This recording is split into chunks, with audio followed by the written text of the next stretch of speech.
Ayatollah Khomeini colocou o próprio neto na prisão. Veja, eu sou avô. Estou pronto para morrer pelos meus netos. Eu não consigo imaginar, mesmo vindo de um passado tão difícil, eu não consigo imaginar agora nem ter um pensamento sequer negativo sobre meus netos. E ele colocou o neto dele na prisão. Agora eles realmente o deixaram paralisado. Ele está no Irã, está paralisado. Ele não pode andar. Então, essa é a religião que trouxe escuridão para todos os aspectos da nossa vida. O convidado de hoje viveu a história a partir de uma perspectiva que pouquíssimas pessoas terão. Ele cresceu no Irã, testemunhou a Revolução Islâmica por dentro, se envolveu profundamente no movimento e viu em primeira mão como um dos regimes mais influentes do mundo chegou ao poder. Após ser condenado à morte e escapar do Irã, sua vida tomou um rumo extraordinário e inesperado. Desde então, ele dedicou décadas a estudar a ideologia que um dia abraçou e a alertar o mundo sobre os perigos que acredita que muitos ainda subestimam. Em um momento em que Israel e Irã estão se confrontando de forma mais direta do que nunca, poucas pessoas estão mais bem posicionadas para nos ajudar a entender a mentalidade do regime iraniano, as aspirações do povo iraniano e como pode ser o futuro do Oriente Médio. Hoje vamos falar sobre Irã, Israel, povo judeu, radicalização, liberdade e lições que ele acredita que o Ocidente não pode ignorar. Dr. Daniel Chayesté, seja bem-vindo. Obrigado, é um prazer estar com você. Doutor, você pode nos contar um pouco sobre sua infância no Irã? Em que tipo de família você cresceu? E qual era o papel da religião em sua casa? Sim, meu pai era sunita e minha mãe xiita, mas a mentalidade xiita era dominante na região. Meu pai não se mostrava muito religioso, mas minha mãe era mais religiosa e também a influência xiita era mais forte lá. Então seguimos a religião xiita e meu pai tinha 2 esposas e 12 filhos. Todos nós morávamos juntos em uma casa. Como eu era um bom aluno na escola, eles esperavam que eu também fosse bom na área religiosa. Então eles prestavam muita atenção em mim e me incentivavam, assim como a comunidade. Então eu me fortaleci na religião. Eu conseguia recitar o Alcorão e realizar alguns rituais islâmicos. A partir dos 9 anos, eu participava de diferentes cerimônias islâmicas, realizava alguns rituais islâmicos, sabe, uma pequena parte deles, e também recitava o Alcorão porque eu tinha uma boa voz. Eu recitava o Alcorão. Isso me deixou famoso. Sim, porque eu estava muito envolvido com coisas religiosas. E foi por isso que aprendi desde a infância que judeus e cristãos são maus. Precisamos superar a sociedade deles, apagar as religiões deles e tornar todos eles islâmicos. E também, o mundo deve ser islâmico. O Islã é a única religião final e perfeita que deve dominar o mundo. Então eu aprendi isso. E, infelizmente, na nossa região, as palavras judeu e cristão são usadas como xingamentos. Em muitas comunidades islâmicas isso acontece, mas lá era muito forte por causa do domínio turco na região por séculos. Então era muito comum 2 muçulmanos brigando entre si, se chamarem, sabe, filho de judeu, filho de cristão ou algo assim. Com licença, fazem lavagem cerebral desde a infância, dizendo que não há nada de bom no judaísmo e cristianismo. E vindo desse ambiente, eu realmente não conhecia o radicalismo, embora o que eu fazia já fosse, por si só, uma crença radical. Mas depois de entrar na universidade, lá eu me tornei um muçulmano radical e passei a seguir o Ayatollah Khomeini. O Ayatollah Khomeini, sua motivação era destruir Israel. E ele odiava o rei do Irã porque o rei do Irã aceitava Israel como um país e ele tinha que ser morto, assim como Anwar Sadat foi morto no Egito. Mas a nossa motivação era diferente.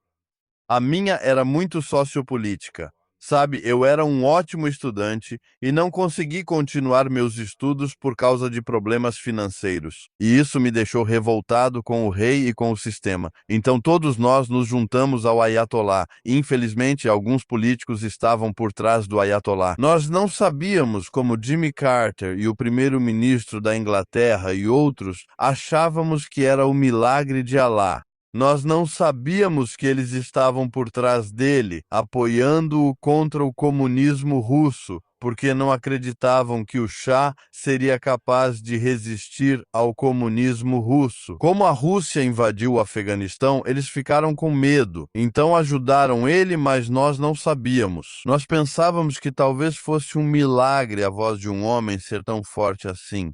E de qualquer forma, por causa dos protestos e de muitas outras coisas que provavelmente seus pais podem descrever para você muito bem.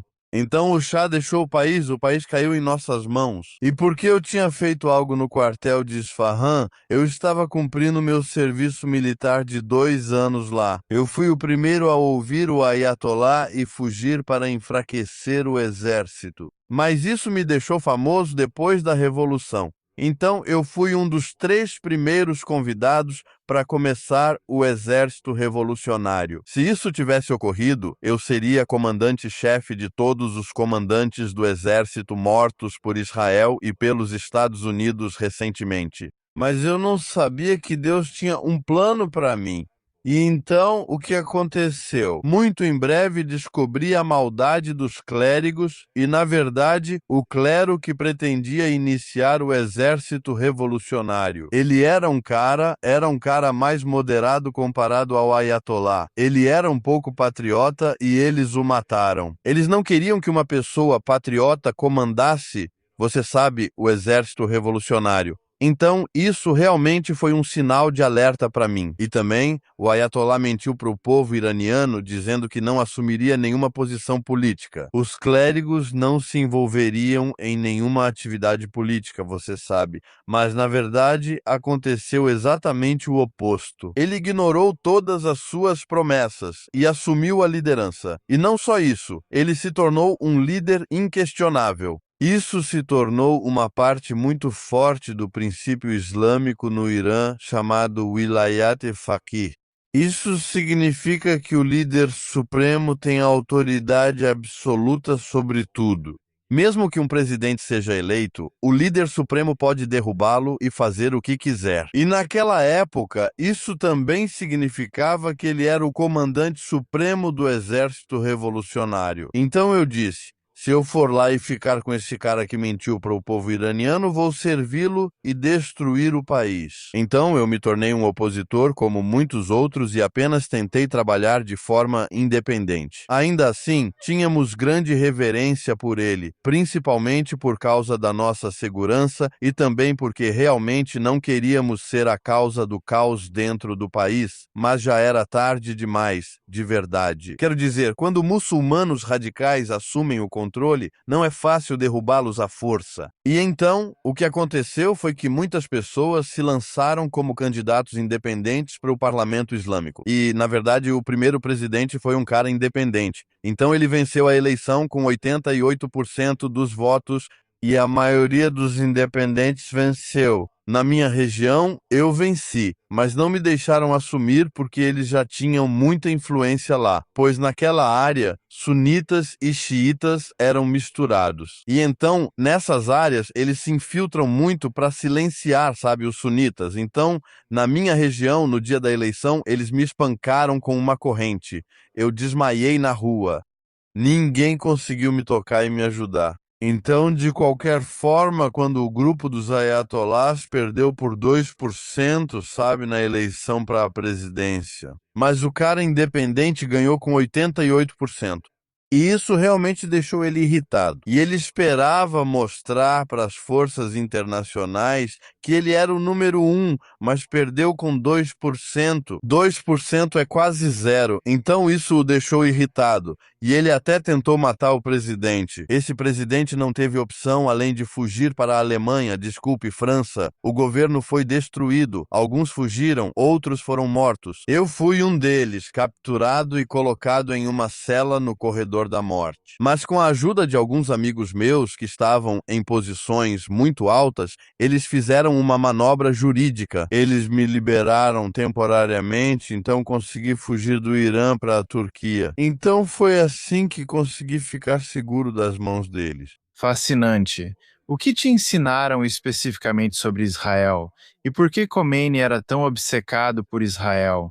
Bem, isso vem do Islã, do Alcorão, porque no Alcorão eles têm que ser mortos. E porque, pelo que aconteceu, os judeus Ele esperava que os judeus o seguissem e o apoiassem. Os judeus eram predominantes em Medina e, na verdade, eles eram respeitosos com ele. Eles disseram a ele: tudo bem, você é o profeta dos árabes, mas nós precisamos seguir os filhos de Isaque. E isso o deixou irritado. E também ele havia se refugiado em um grupo tribal muito nacionalista, cujo trabalho era saquear judeus, caravanas, principalmente caravanas judaicas. Então, gradualmente, ele se tornou hostil em relação aos judeus. E então, quando ficou rico saqueando caravanas e empregando muitos soldados, ele foi e pressionou os judeus a segui-lo. E os judeus não o seguiram, e pediu que eles deixassem Medina. Então, uma tribo judaica foi embora, mas algumas permaneceram lá, e ele matou todos os homens, tomou as mulheres, meninas e crianças, vendeu-as no mercado e ficou com algumas para si. E toda a riqueza judaica ficou para ele.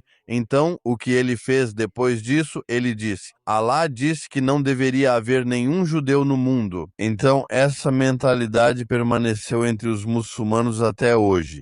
E assim, muçulmanos radicais, quando assumem o poder, seu objetivo principal é realmente se livrar dos judeus, conquistar Israel e limpar Israel dos judeus. Mesmo que o Alcorão, capítulo 5, versículos 20 a 22, diga que aquela terra pertence aos judeus e que os judeus têm o direito de expulsar qualquer não-judeu daquela terra. E o Alcorão até diz, no capítulo 17, que Alá trará os judeus para aquela terra no último dia. Mas aquele último ódio, no final da vida de Maomé, acabou se tornando um princípio islâmico, que precisamos nos livrar dos judeus e preparar o terreno para o último dia, para o último líder islâmico. Então, os judeus são a primeira prioridade e os cristãos são a segunda, porque a maioria deles apoia os judeus. E esse era o objetivo quando eu estava lá. Mesmo estando em oposição ao Ayatollah, meu objetivo, como o de muitos outros, era ir e conquistar Israel e limpar Israel dos judeus.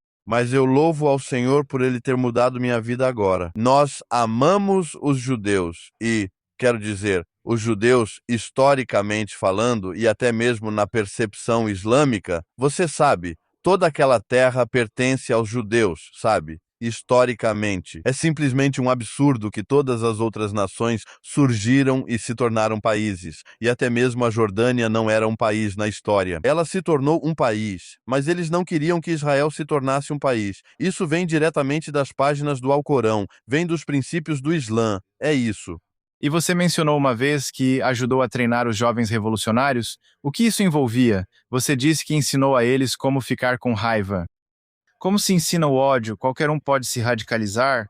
A cultura iraniana é realmente misturada com a cultura zoroastriana. A cultura zoroastriana é uma cultura muito suave. Muitos deles são patriotas. Eles ainda seguem a própria cultura. Então, eles não conhecem a raiva do Islã. Então, você tem que ensiná-los como ficar com raiva. Por que ficar com raiva? Por que precisamos da raiva para nos prepararmos para matar outras pessoas? Porque a maioria dos iranianos até hesita em matar uma galinha, sabe? Então, quando você é um muçulmano radical, você precisa ensiná-los a odiar. E você tem que ensiná-los que se você é muçulmano, então precisa seguir o Islã. Se você segue o Islã, o espírito do Islã é o espírito da raiva. Foi isso que o profeta do Islã ensinou aos outros, sabe? Ele disse que você precisa até ranger os dentes uns contra os outros para mostrar sua raiva. E o Alcorão disse no capítulo 9 e até no capítulo 8, sabe? O capítulo 9 diz no versículo 123 que todos os não muçulmanos devem entender que os muçulmanos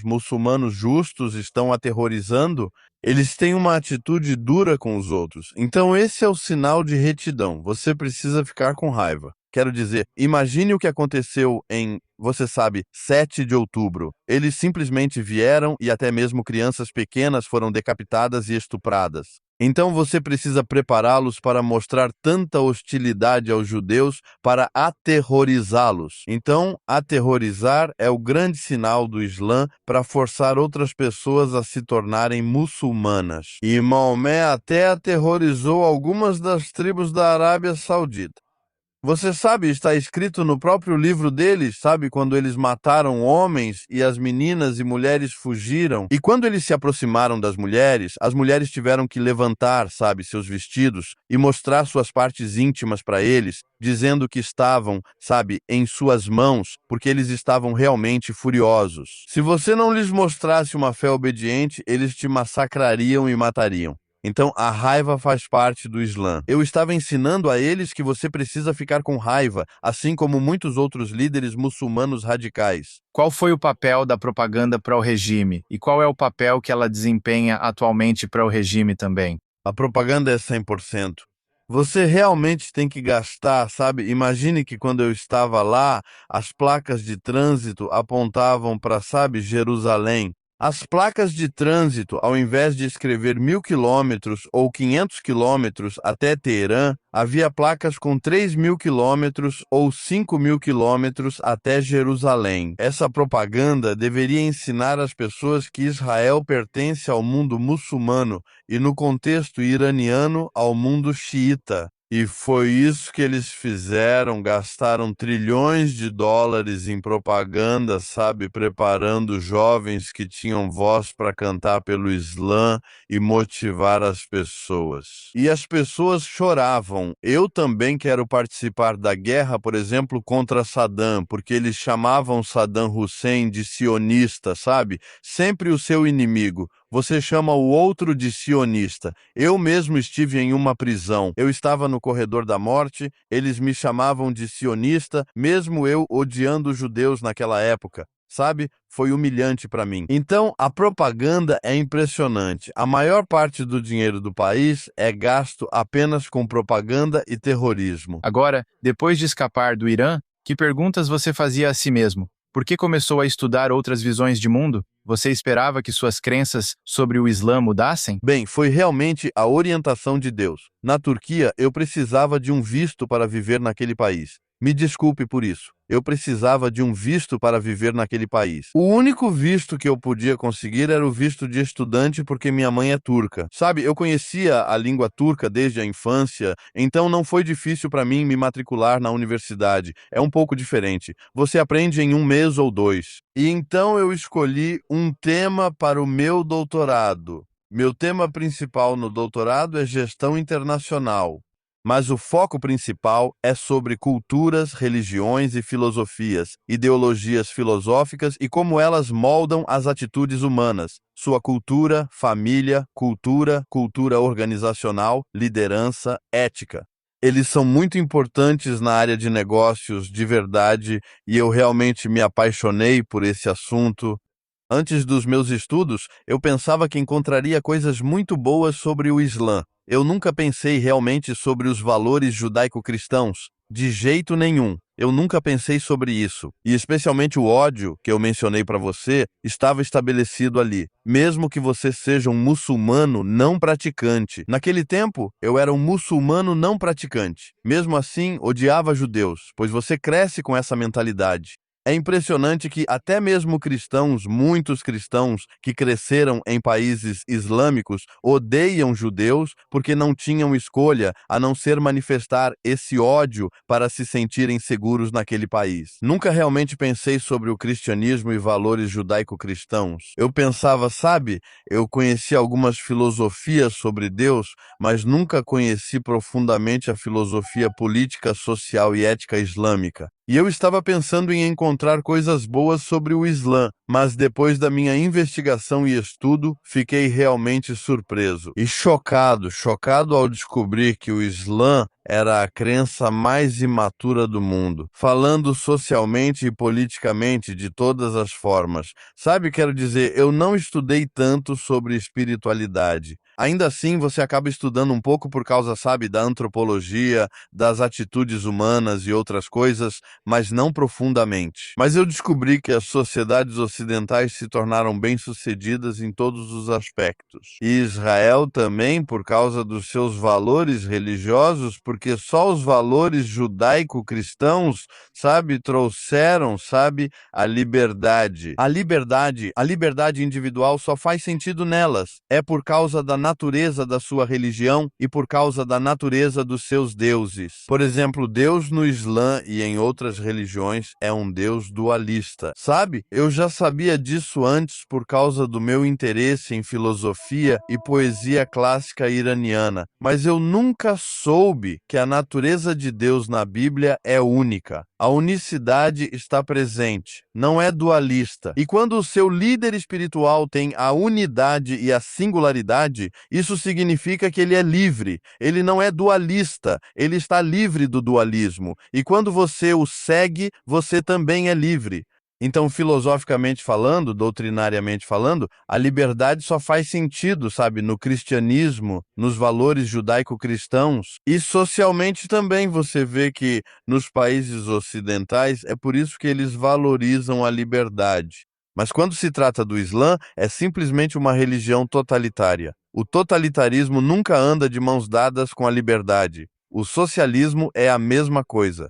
Então, isso foi realmente um alerta para mim.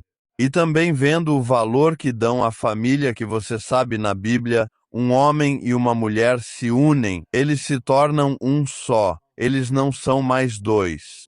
E isso não existe em nenhuma outra cultura, e a família é a base da sociedade. Se essa unidade começa na família, então ela vai para a sociedade e a sociedade se torna fantástica.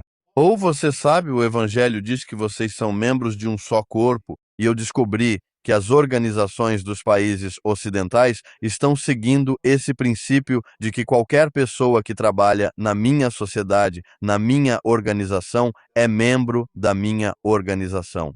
Essa foi uma grande resposta ao fracasso deles com o socialismo, já que o socialismo não, você sabe, não cresceu nas sociedades ocidentais. E quanto à liderança e realmente percebendo que a cultura judaico-cristã era a única cultura transparente no mundo, porque a sua luz, sabe, quero dizer, no Evangelho diz que você é uma luz colocada sobre um candeeiro. Todos devem ver a luz, sabe, não há escuridão ali.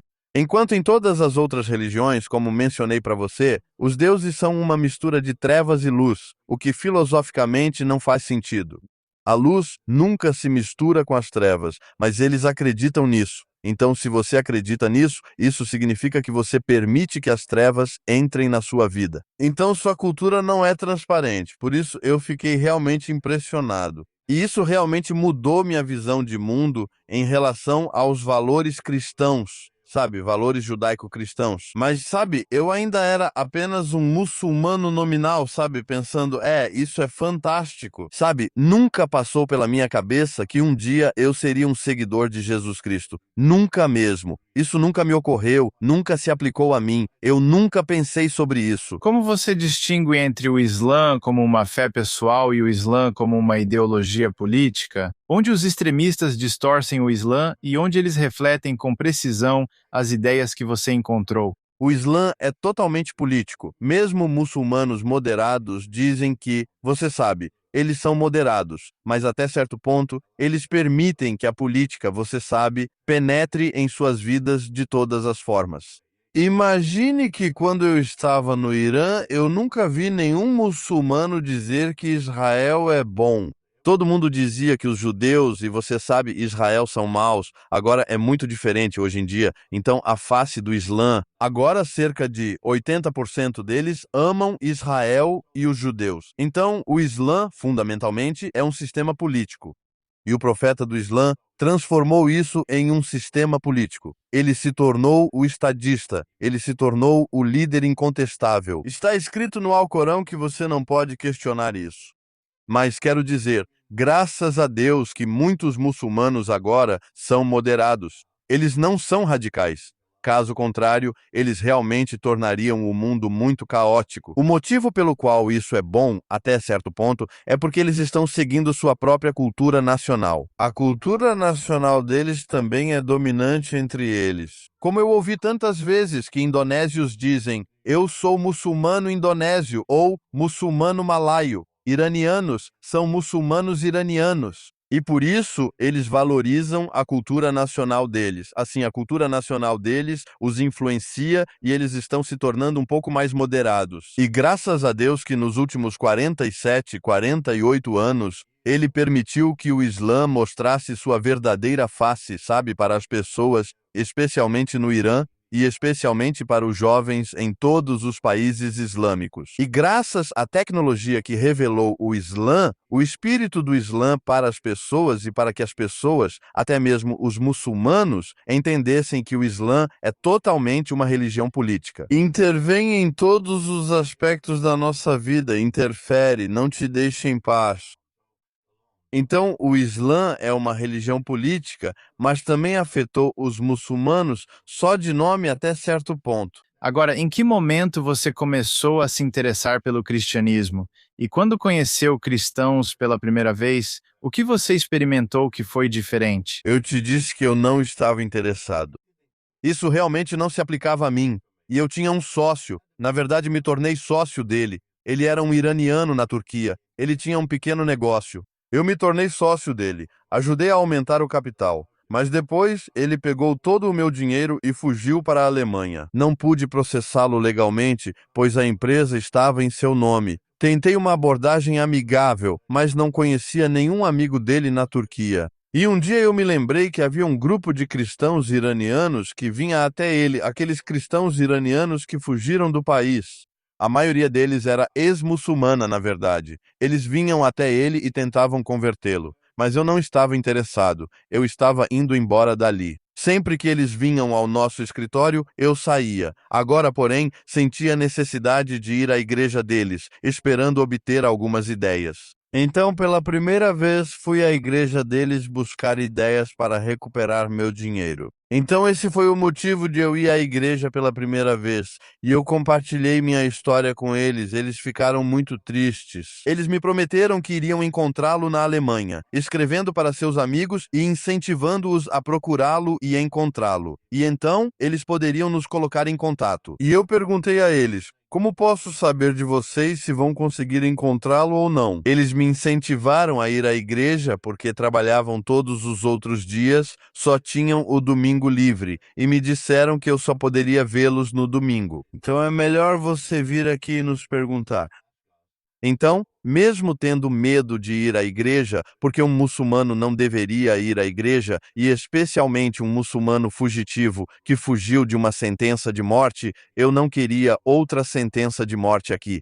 Mas era muito dinheiro. Era cerca de US$ 30.000. Então isso me motivou a ir à igreja todo domingo. E eu vi a atitude deles uns com os outros. Isso foi incrível. Eu nunca tinha visto esse tipo de atitude entre muçulmanos. Eles eram tão abnegados, eles eram tão gentis uns com os outros, muito respeitosos com suas esposas.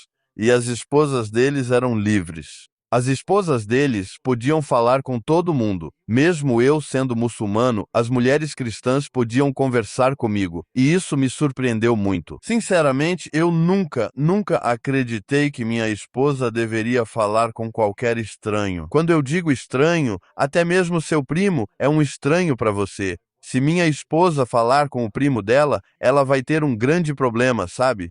Mas esses caras estão permitindo que elas venham não só para falar com um cristão desconhecido, mas também com um muçulmano desconhecido. Isso foi incrível para mim de verdade, e eu pensei comigo mesmo: uau, nós chamamos essas pessoas de infiéis e ímpias. Mas se essa infidelidade for realmente tão boa assim, talvez eu precise ser infiel também. E eu realmente me lembrei do poema do grande filósofo e poeta iraniano. Ele disse: eu era muito duro e severo, mas eles gostam de como os infiéis me retratam. Sou brando e amoroso. Molana Rumi disse isso. E eu me lembrei, eu disse: uau, esses caras são muito gentis e agradáveis. E assim, gradualmente, a gentileza deles me ajudou a ouvir as mensagens deles, porque, como muçulmano, vindo do islamismo, você sabe, do radicalismo, você sabe que não deveria ouvir os cristãos. Mas aquela gentileza me fez ouvi-los. Uma das coisas mais incríveis que ouvi deles foi que eles tinham um relacionamento pessoal com Deus. Enquanto eu sabia que você não podia ter um relacionamento pessoal com Alá e com os deuses de outras religiões, porque eu pensava que Deus, em todas as outras religiões, era impessoal. Eles não têm nenhuma personalidade para poder se relacionar com um ser pessoal. Mas essas pessoas, mesmo não sendo filósofos, estavam falando de filosofia. Nós temos um relacionamento pessoal com Deus. Deus é pessoal no cristianismo, na Bíblia, e isso foi incrível para mim. Eu nunca tinha pensado nisso profundamente. Mas depois disso, eu pensei profundamente sobre isso. Eu disse: se Deus não é pessoal, então ele não pode ter imagem. Ele não pode ter cérebro, porque cérebro e imagem só podem ser atribuídos a um ser pessoal. Isso foi realmente incrível. Isso me levou para outros ramos da vida. Se Deus não é pessoal, ele não pode dizer eu te amo. Ele não pode dizer eu posso fazer justiça na sua vida. E tudo, sabe? Salvação, justiça, paz, amor, misericórdia. Isso não pode vir de um Deus impessoal porque eles não têm personalidade. Foi realmente incrível. E então, depois disso, eu tive um sonho e no domingo seguinte fui à igreja. Ouvi meu sonho sendo contado pelo pregador. Isso realmente me surpreendeu. Isso realmente me chocou. Aquele sonho, os ensinamentos deles e meus estudos na universidade me motivaram a ler a Bíblia por conta própria. Então peguei um evangelho e li primeiro. E fiquei realmente impressionado ao ler o Evangelho. Filosoficamente fiquei impressionado e doutrinariamente também fiquei impressionado. E claro, quando sua filosofia e sua doutrina são fundamentalmente puras, sua vida social vai ser pura. Eu realmente fiquei impressionado que Deus não só se revelou, mas também entra na sua vida. Sabe, você vê a beleza. Ele se revela para manifestar sua beleza para você e para chamar sua atenção, sabe, como o melhor exemplo a ser seguido. Então você se apaixona por esse padrão. Você abre a porta do seu coração. Ele entra no seu coração. E claro, se Deus entra no seu coração, Satanás foge, porque eles não podem viver juntos no mesmo lugar. E isso significa que agora você está realmente e praticamente livre. Você sabe, pode falar sobre tudo de forma significativa, com propósito. Quero dizer, eu era muito interessado em filosofia mística e poesia clássica iraniana, sabe? Você só fala sobre amor, é só uma teoria. Você sempre reclama que, sabe, fala sobre amor, mas não tem realmente a chance de se unir a esse amor. E até mesmo Molana Rumi fala sobre isso. Estou de mãos dadas caminhando com o rei. Ele leu o Evangelho e escreveu um poema sobre isso, mas ninguém sabe realmente se ele era mesmo um seguidor de Cristo ou não. Mas ele não diz isso de forma muito clara. Mas agora entendo que posso caminhar de mãos dadas com o Rei dos Reis. Sabe, foi simplesmente incrível, e eu terminei de ler o Evangelho pela primeira vez. Eu descobri que os deuses de todas as outras religiões são apenas deuses feitos pelo homem. Sabe, eles agem como os homens, sabe, como Alá. Ele é o próprio criador do mal. Ele mesmo corrompeu Satanás. Quero dizer, que tipo de exemplo você vai ser para as pessoas? Essa devassidão é roubo, adultério. Você é a fonte de tudo isso e trouxe isso para a minha vida. Você não tem nenhum direito de me pedir para ficar longe disso. Isso é só uma crença pagã. Sabe, os hindus acreditam nisso. É só hedonismo. E os outros deuses realmente não faziam sentido para mim. E eu comecei a ler o Evangelho novamente. Na segunda vez, realmente, fui tocado de uma forma incrível ao descobrir que Jesus era o único que tinha a definição correta de amor. Ele disse que o amor deve ser incondicional. Foi ali que eu despertei. Eu disse: meu Deus, eu nunca tinha pensado nisso, que o amor deve ser 100%. O amor não deveria ser condicional. Se o amor é condicional, isso significa que você também odeia seu parceiro. Sabe, você também pode trair seu parceiro. Sabe, é só quando você diz ao seu cônjuge, a pessoa amada, eu te amo, que isso significa que por trás disso também existe um ódio. Então eu fiquei realmente fascinado ao descobrir que, sabe, a definição de tudo na vida é simplesmente perfeita na Bíblia. Eu disse, preciso entregar minha vida a Jesus. Então entreguei meu coração a Ele e depois disso, esse amor se tornou o poder motivador na minha vida sempre. E sabe, isso trouxe uma outra lógica para a minha vida. Eu disse, claro. Se você ama alguém, você nunca fica calado a respeito dessa pessoa. Você precisa falar, você precisa revelar. O amor é luz, ele deve brilhar para outras pessoas. Então isso sempre me motivou, apesar de muitos perigos estarem me perseguindo. Mas graças a Deus, sabe, até agora eu consegui manifestar esse amor o máximo que pude para outras pessoas. Então, Com essa visão de amor, quando você olha para o regime islâmico agora no Irã e como eles continuam a massacrar seu próprio povo, eles mataram dezenas de milhares de seus próprios cidadãos. O que passa pela sua cabeça? Por que o regime está agindo assim? Isso te surpreende? O que você pensa sobre o que está acontecendo agora no Irã?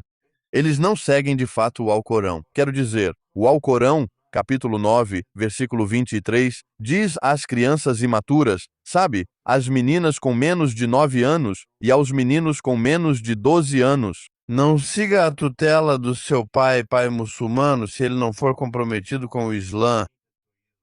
Então é por isso que eles até matam seus próprios filhos, seus próprios netos no Irã. Por quê? O profeta do Islã permitiu isso. O Alcorão permite isso, sabe? E é por isso que você nunca fala contra eles. Se você fizer isso, estará falando contra Alá. E o Alcorão diz que qualquer um que você sabe fale contra Alá e Maomé deve ser humilhado neste mundo e no mundo seguinte. Essa dureza está no espírito do Islã. E eles mataram mais de 40 mil pessoas em 2 dias. Você sabe, eu ouvi os comandantes há apenas alguns meses. Eu os ouvi, ele disse, se todos os iranianos morrerem, tudo bem para nós, desde que protejamos o Islã. Então são os espíritos malignos e raivosos políticos que estão governando eles. E o fato de terem isso os transformou em um culto da morte. Sabe, onde quer que vão, só pensam em morte. Eles nunca pensam na vida. Eles não conhecem a alegria. Eles não conhecem a alegria de viver. Não é como sabe no Evangelho que diz, alegrai-vos sempre. Sabe, a alegria que a Bíblia diz, no Antigo Testamento, a alegria de Deus é minha força e poder. Eles não têm isso. É a ira de Deus que é meu poder. A morte de Deus é meu poder. A corrupção de Alá é meu poder. Então, essa é a religião deles. E o Ayatollah Khomeini colocou o próprio neto na prisão. Veja, eu sou avô. Estou pronto para morrer pelos meus netos. Eu não consigo imaginar, mesmo vindo de um passado tão difícil, eu não consigo imaginar agora nem pensar um pouco negativamente sobre meus netos. E ele colocou o neto dele na prisão. Agora eles o paralisaram, na verdade. Ele está no Irã, está paralisado, ele não pode andar. Então essa é a religião deles. Essa é a escuridão política deles, sabe, que trouxe escuridão para todos os aspectos da vida. Eles mesmos não são felizes e não querem que outras pessoas sejam felizes. É por isso que eles vieram e destruíram todos os instrumentos musicais. Eles não permitiam que as pessoas cantassem e se alegrassem. Quero dizer, a alegria, sabe, e a música para dançar fazem parte da identidade iraniana. A poesia é a identidade iraniana. Eles vieram e destruíram tudo. Nós tínhamos alguns instrumentos no Irã. Eles tinham mais de 1000 anos, valiam milhões de dólares, eram antiguidades. Eles destruíram todos eles. Eles simplesmente, sabe, eles nem sequer seguem plenamente os princípios humanos. Eles não permitem que suas consciências, sabe, se manifestem. O dia 7 de outubro te surpreendeu? Ou o Hamas é só mais um desses cultos da morte? O que você pensou sobre isso? Não me surpreendeu. Sabe, eu sempre alertei as pessoas do Ocidente. Eu mesmo fui professor universitário aqui, sabe, fui expulso da universidade. Eles nunca quiseram, sabe, ouvir isso. Esse esquema socialista realmente mudou a cultura da educação. Sabe, há 30 anos eu dizia que eles tinham uma agenda. Por favor, não deixem que eles se infiltrem entre vocês. Então, eu não fiquei surpreso. Eu sempre esperei que eles fizessem isso. E eu, Honestamente, estou te dizendo, desde o começo, eu acreditava na política israelense. Eu nunca acreditei na política, nos princípios políticos dos políticos ocidentais, porque eles eram realmente dominados por um sistema político socialista e dualista. Então, isso não foi uma surpresa para mim, eu sempre esperei por isso. Essa é a crença islâmica. Essa é a crença dos irmãos muçulmanos radicais. A Irmandade Muçulmana começou por causa disso. Os palestinos foram estabelecidos na Palestina pelos egípcios. Foi por causa disso. E o Ayatollah Khomeini disse que foi motivado pelo espírito da Irmandade Muçulmana. Então, isso sempre esteve presente. Isso não foi uma surpresa para mim, mas foi de partir o coração ver que os líderes estavam dormindo e os líderes israelenses estavam há décadas alertando os países ocidentais, dizendo que o Irã iria fazer algo contra nós. E eles nunca acreditaram nisso. Nem mesmo os Estados Unidos, seu melhor amigo, acreditaram neles. Como as democracias devem reagir ao islamismo radical? Qual alerta você daria aos líderes ocidentais? Reconheço que você os alertou, mas o que diria agora? Bem, quero dizer, a liberdade e a democracia que temos nos países ocidentais precisam ser protegidas. Liberdade e democracia são lindas, são gostosas, são deliciosas. Sério, de verdade. Eu estou vivendo na minha casa. Ninguém vem bater na minha porta aqui. Qual religião você segue, qual ideologia você segue e espero que continue assim. Meu medo é que, se continuar assim e socialistas e amigos muçulmanos deles assumirem o controle, perderemos essa liberdade. Mas precisamos pagar o preço pela nossa liberdade. Liberdade não vem automaticamente, você precisa pagar o preço por ela. Eu sei que o povo ocidental pagou um preço enorme e Israel tem pagado por isso há décadas por essa liberdade. E por isso precisamos proteger a liberdade. Nós realmente devemos dizer não ao muçulmano radical, aos esquerdistas militantes em nossas sociedades. Mas como dizemos não? Realmente precisamos nos educar com os valores da Bíblia. Eu sou um estudioso, eu conheço as culturas, eu conheço a religião.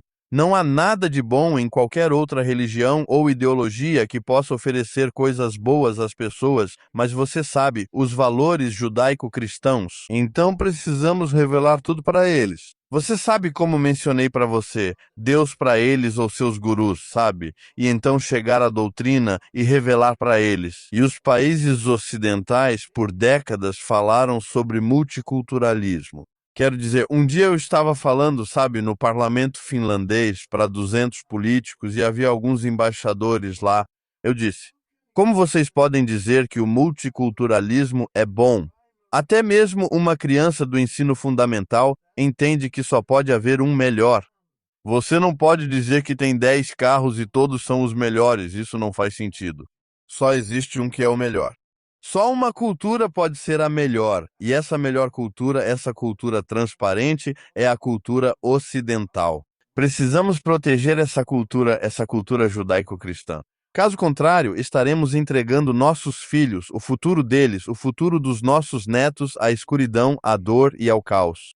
Então precisamos realmente pagar o preço, sabe? Eu já paguei o preço, sabe? Até agora foram 9 vezes ataques terroristas, ataques violentos contra mim. Perdi meu emprego na universidade, mas estou feliz por ter pago o preço pela minha liberdade, pela liberdade dos meus filhos e dos meus netos. O que te dá esperança hoje? Como seu entendimento sobre o perdão mudou? Bem, quero dizer, na verdade, você não vê as pessoas como seus inimigos. Sabe, eu estou orando para que, quero dizer, nós temos uma história incrível no cristianismo. Paulo era um perseguidor violento. Deus mudou a vida dele e ele se tornou uma bênção para todo o mundo, para mim e para muitas pessoas do mundo.